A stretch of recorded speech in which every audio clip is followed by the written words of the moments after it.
चलिए बच्चों, आज हम बात करने वाले हैं विंड करंट के बारे में। तो बच्चों, आपको यहाँ पर दो वर्ड्स लिखे हुए दिख रहे हैं, एक विंड और एक करंट।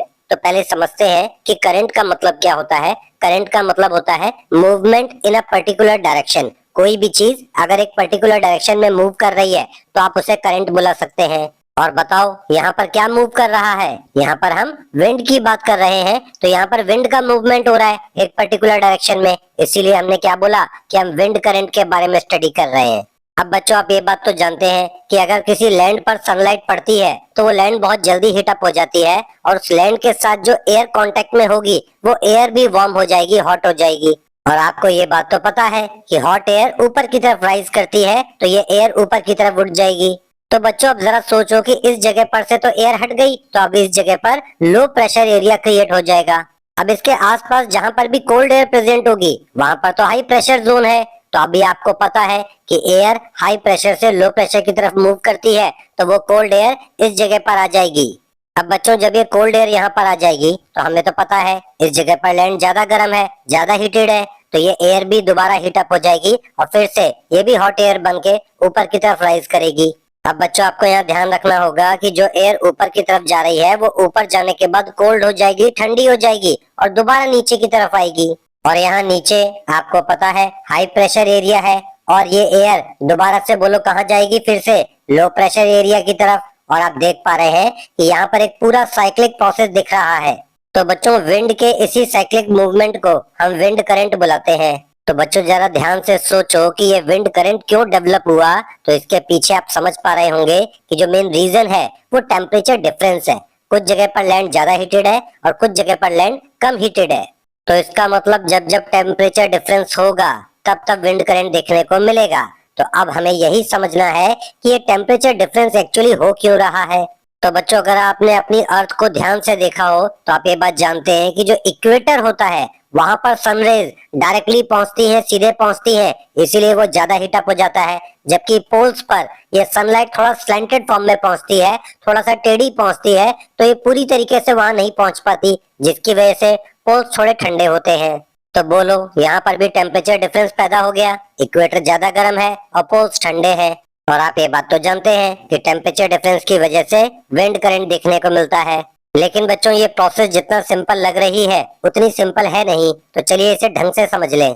तो चलिए बच्चों, हम अपनी अर्थ पर कुछ लाइंस ड्रॉ कर लेते हैं जिन्हें लैटिट्यूड लाइंस कहते हैं। 0 डिग्री पर इक्वेटर देखने को मिलेगा। इसके अलावा ऊपर मैंने दो जगह मार्किंग और की है, 30 degree north and 60 degree north. और नीचे की तरफ भी आपको दो जगह मार्किंग दिख रही है, 30 degree south and 60 degree south. अब बच्चों, जरा समझना कि इक्वेटर पे तो डायरेक्टली सनरेज पहुंचेंगी, तो इक्वेटर तो ज्यादा हीटअप होगा, तो यहाँ पर जो एयर होगी वो वार्म हो जाएगी और ऊपर की तरफ राइज करेगी। तो जरा सोचिए कि जहाँ पर वार्म एयर ऊपर राइज करती है उस जगह पर लो प्रेशर एरिया क्रिएट हो जाता है, तो जो इक्वेटर होगा वो लो प्रेशर जोन माना जाएगा। तो अब बच्चों, जैसे ही इक्वेटर पे लो प्रेशर जोन क्रिएट होगा तो जरा सोचिए कि जो एयर 30 डिग्री नॉर्थ पर और 30 डिग्री साउथ पर प्रेजेंट है वो एयर तो थोड़ी सी कोल्ड है, यानी कि वहां पर इस वक्त हाई प्रेशर जोन है, तो वहां से एयर इक्वेटर की तरफ मूव करने लगेगी। लेकिन जब ये एयर इक्वेटर पर आएगी तो आपको तो ये बात पता है कि इक्वेटर तो गर्म है, तो ये एयर फिर से हीटअप हो जाएगी और फिर से दोबारा ऊपर की तरफ राइज करेगी। और ये जो ऊपर जाने वाली एयर है ये ऊपर जाकर तो ठंडी हो ही जाएगी, और जैसे ही ये एयर कोल्ड हो जाएगी ये दोबारा 30 डिग्री नॉर्थ और 30 डिग्री साउथ की तरफ चली जाएगी। तो बच्चों, आपको यहाँ पर दिख रहा होगा कि इक्वेटर आपका लो प्रेशर जोन पर रिप्रेजेंट हो रहा है और 30 डिग्री नॉर्थ और 30 डिग्री साउथ आपको हाई प्रेशर पर देखने को मिल रहे हैं। ठीक इसी तरह बच्चों, अगर आप 60 डिग्री नॉर्थ और 60 डिग्री साउथ की तरफ देखेंगे तो वो आपके लो प्रेशर जोन है, और अगर आप पोल्स की तरफ देखेंगे तो आपके हाई प्रेशर जोन है।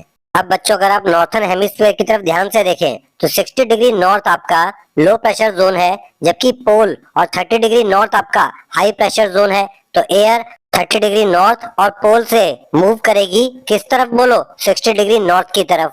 और बच्चों, ऐसी ही कुछ कहानी आपको नीचे साउथर्न हेमिस्फीयर की तरफ भी देखने को मिलेगी। अब बच्चों, आप ये बात तो जानते हैं कि अर्थ अपने एक्सिस पर भी रोटेट करती रहती है, तो ये सारी विंड आपको थोड़ा सा कर्व्ड फॉर्म में मूव करते हुए दिखेंगी। तो बच्चों, आप ये बात तो समझ गए होंगे कि कैसे इक्वेटर एंड पोल्स पर टेम्परेचर डिफरेंस होने की वजह से हमें विंड का फ्लो देखने को मिलता है। बच्चों एक और ऐसा केस है जहाँ पर आपको टेम्परेचर डिफरेंस देखने को मिलता है, and that is land and water. अब बच्चों अगर हम डे टाइम की बात करें तो डे टाइम में जैसे ही सनलाइट लैंड एंड वाटर पे पड़ती है तो लैंड जल्दी हीटअप हो जाता है, जबकि वाटर जल्दी हीटअप नहीं हो पाता है। अब बच्चों जरा सोचिए कि जो एयर लैंड पर प्रेजेंट है वो भी जल्दी हीटअप हो जाएगी, क्योंकि लैंड हीटेड है तो वो एयर वार्म मानी जाएगी, और वार्म एयर ऊपर की तरफ राइज करती है और वहां पर लो प्रेशर एरिया क्रिएट हो जाएगा। और वहीं पर हम वाटर की बात करें, और ये कौन सा वाटर है बच्चों, ये सी वाटर है। यहाँ पर टेम्परेचर थोड़ा कम है तो यहाँ पर जो एयर प्रेजेंट होगी वो थोड़ी सी कोल्ड होगी, तो यहाँ पर हाई प्रेशर एरिया प्रेजेंट होगा। और आप ये बात जानते हैं कि एयर हाई प्रेशर जोन से लो प्रेशर जोन की तरफ मूव करती है, तो यहाँ पर एयर सी से लैंड की तरफ मूव कर जाएगी। अब बच्चों अगर हम नाइट टाइम की बात करें तो आपको पता है कि नाइट टाइम में हमारी लैंड और हमारा सी वाटर दोनों हीट एनर्जी लूज करते हैं।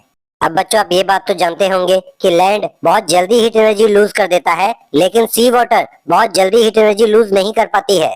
तो बच्चों शायद आप समझ रहे होंगे कि नाइट टाइम में लैंड का टेम्परेचर थोड़ा सा कम रहेगा और सी वाटर का टेम्परेचर थोड़ा सा ज्यादा रहेगा। तो इसका मतलब लैंड पर जो एयर प्रेजेंट है वो कोल्ड होगी, और जो सी वाटर के ऊपर एयर प्रेजेंट है वो थोड़ी सी वार्म होगी। और हम ये बात जानते हैं कि वार्म एयर ऊपर की तरफ राइज करती है, तो ये एयर ऊपर की तरफ जाएगी और यहाँ पर लो प्रेशर एरिया क्रिएट हो जाएगा। लेकिन बच्चों लैंड पर तो हाई प्रेशर जोन है, तो अब आप ये बात जानते हैं कि एयर हाई प्रेशर से लो प्रेशर की तरफ मूव करती है, तो अब यहाँ पर क्या होगा, जो एयर है वो लैंड से सी की तरफ मूव कर जाएगी। तो बच्चों यहाँ पर आप समझ पा रहे होंगे कि यहाँ पर हो क्या रहा है। यहाँ पर सनलाइट की वजह से लैंड एंड वाटर की अनइवन हीटिंग हो रही है, दोनों बराबर हीट नहीं हुए हैं, कभी कोई ज्यादा हीटेड है तो कभी कोई कम हीटेड है, जिसकी वजह से टेम्परेचर डिफरेंस पैदा हुआ, और उसी टेम्परेचर डिफरेंस की वजह से हमें विंड का फ्लो देखने को मिला। तो उम्मीद करता हूँ बच्चों कि विंड करंट की ये पूरी कहानी आपको अच्छे से समझ में आ गई होगी।